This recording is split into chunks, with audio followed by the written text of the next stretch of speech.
शिवाय नमस्तुभ्यम। हर हर महादेव। आप सबको पता है कि पितृपक्ष के पवित्र दिन चल रहे हैं और पूज्य गुरुजी ने आज की पितृ शिव महापुराण की कथा में एक बहुत ही सुंदर सा चमत्कारी अचूक उपाय बताया है। बस आपको 2 फूल पटक देने हैं और आपके घर में पैसों की कभी भी कमी नहीं होगी। पितृ दोष होंगे समाप्त और मिलेगा आपके पितरों का भर भर के आशीर्वाद। पूज्य गुरुजी की कथा से सुन करके अच्छे से समझाऊंगा, पर तो उससे पहले चैनल को सब्सक्राइब करें और कमेंट बॉक्स में हर हर महादेव जरूर लिखें। तो चलिए जानते हैं इस उपाय के लिए आपको क्या करना होगा। इसके लिए आपको लेना है एक कलश। कलश कोई सा भी हो, आपके पास स्टील का हो या फिर तांबे का हो, आपको एक कलश लेना है। और इसके बाद आपको इस कलश में जल भर लेना है और जल भरने के बाद इसी जल में आपको 2 फूल डाल देने हैं, सफेद कलर के। चाहे कोई भी फूल हो, पर तो इस बात का ध्यान रखिए कि फूल सफेद ही होने चाहिए।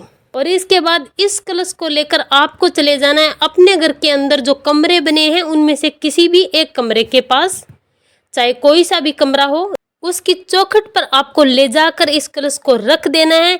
या फिर कमरे के बगल में आप कोई स्टूल या मेज रख देना और उस पर इस लोटे को रख देना और ऊपर से ढक देना।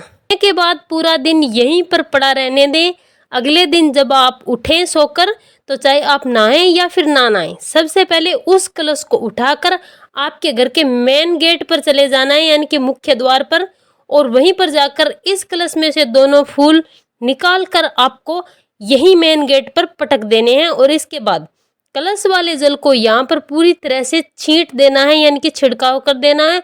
और उसके बाद इस कलश को अच्छे से धोकर फिर से उसमें जल भरेंगे और फिर से आप उसमें 2 सफेद फूल डालेंगे और फिर से उसी स्थान पर आपको रख देना है। और अगले दिन फिर सुबह उठेंगे तो दोनों फूलों को आपके घर के मेन गेट पर पटक देना है और उसके बाद इस जल को छींट देना है। ये सारा काम आपको पितृपक्ष के जितने दिन हो सके आप उतने दिन रोज करें। आप किसी भी दिन से शुरू कर सकते हैं, ये जरूरी नहीं है कि आप पहले दिन से शुरू करें, लेकिन जब आप शुरू करते हैं तो आप लगातार इस उपाय को करें। ये नहीं कि आपने आज कर लिया, 2 दिन छोड़ दिया, फिर कर लिया, तो आपको बीच में छोड़ना नहीं है।